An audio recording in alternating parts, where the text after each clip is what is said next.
background? Well, let me make one other point adjacent to this, which is every single person. Can you answer that question just really clearly? Would you support people having to give 5 years of I would need to.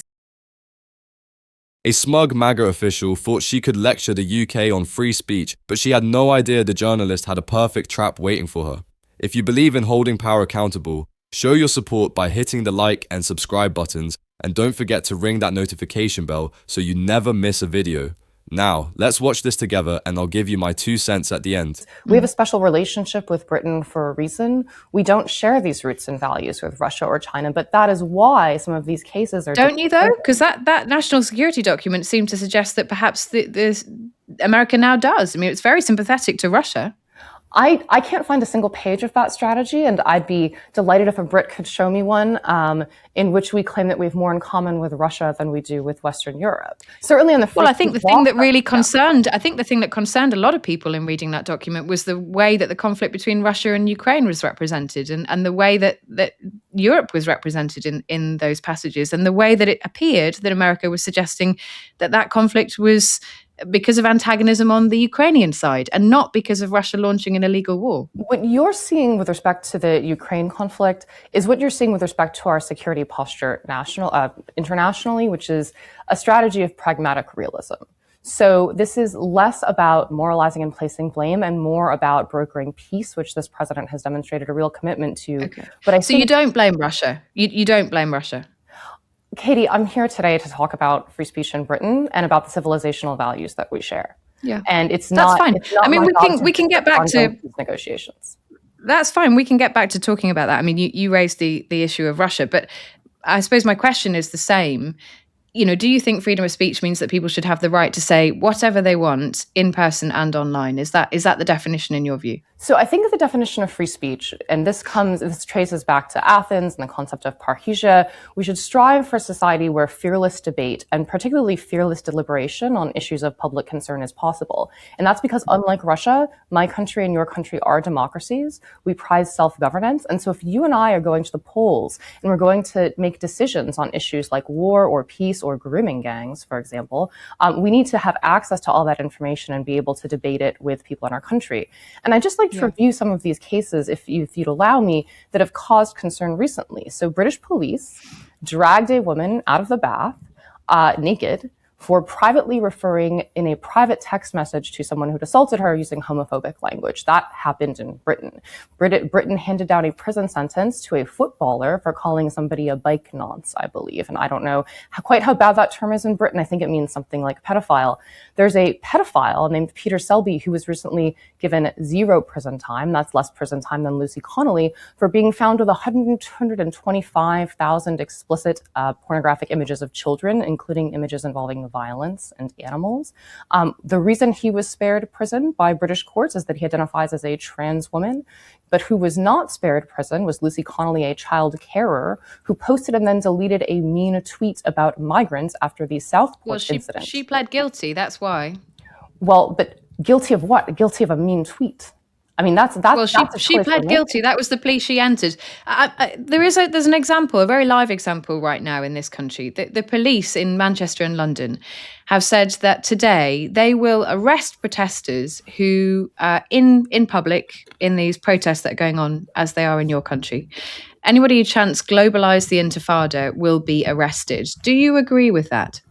So I haven't reviewed that exact statement, but that's legal to shout in America, and I firmly disagree with that sentiment. I come from New York City. I don't want an intifada in New York City, but I think robust political debate has to be allowed. And Katie, when you ask if you should be able to say anything, I think it comes down to anything at any time to anyone in any context. Eventually you shade into sort of real-time imminent incitement of lawless action, and then police can and should act. So if you're pointing at someone in a crowd saying commit an intifada against that guy, he's right there, then you have, imminent specter of criminal violence and But what if you're just saying it? What if it, as is the case here in most of these contexts, it's a group of people who are chanting that in the context of what they would say is about resistance? That's what they would say that terminology means. Now, many Jewish people feel that it's anti-Semitic. Do you think that turn of phrase is acceptable, or should people be arrested for using it? I think it's totally socially and morally unacceptable, and I don't think you or I should be arrested for using it on this radio show. And I think whether you should be arrested for using particular words really comes down to, and this is a matter of American law that we urge other countries to consider a similar approach to, comes down to context and whether you're actually inciting violence. So when you and I uttered the phrase globalize the intifada on the show, we were not inciting violence, and I would not want either of us to be arrested. I'm here on American soil, so I won't be, and I hope that you'll be okay. So I'm still a bit unclear, though. In the context of a protest, a group of people who are very, very anti-Israel, would that pass the muster for you? Would that be acceptable? So I think an anti-Israel viewpoint, we don't arrest people based on their viewpoint. It really depends, again, on time, place, space, and whether there's imminent incitement of actual violence or a true threat of violence. I can tell you a case in Britain that is a little more proximate to this one than when you guys gave the footballer a jail sentence for saying nonce. A case that reminds me a little more of your hypothetical is the case of the activist who burned the Quran and in front of a crowd and then was stabbed by an Islamic radical, and the guy who burned the Quran was charged with inciting violence against himself. So in America, we would say, we wouldn't blame you for inciting violence against yourself. And I think that's a situation where you have kind of a tinderbox, you have a protest, but the provocative speech is legal because burning the Quran is not an imminent threat. You're not raising a knife and saying, watch her, I'm going to come get you. And you're not saying, go get that guy. You're just making a provocative statement. I think that kind of situation ends with violence, but it's legal. Okay, and there are people who disagree with you, and that case has been tested, through the media in this country repeatedly. But I'm really interested in something you just said, which is about, inciting immediate violence in that context. Because what I'm struggling to understand is if that's the threshold, what's the justification for America asking for my social media accounts, anybody's social media accounts coming into America, 5 years of my social media history? What's the justification for that? So right now, America doesn't ask for that. There's a proposal for notice and comment that another agency has made, which is in our regulatory system, you propose something and then the public can come back and it may or may not become law. What that proposal the existing visa application form that people fill out when they come to the United States, and this was long before the Trump administration, long before the Biden administration, it is a very deep background check. It asks, what are all the names you've ever used? Who have you ever been married to? Where have you ever lived? And it asks about ideology. It asks, are you a communist? Are you a terrorist? If you were filling out a job application that was that deep and broad in this day and age, you would probably expect it to also ask, what's your Twitter handle that you've used over the past 5 years? What do you want my social media for?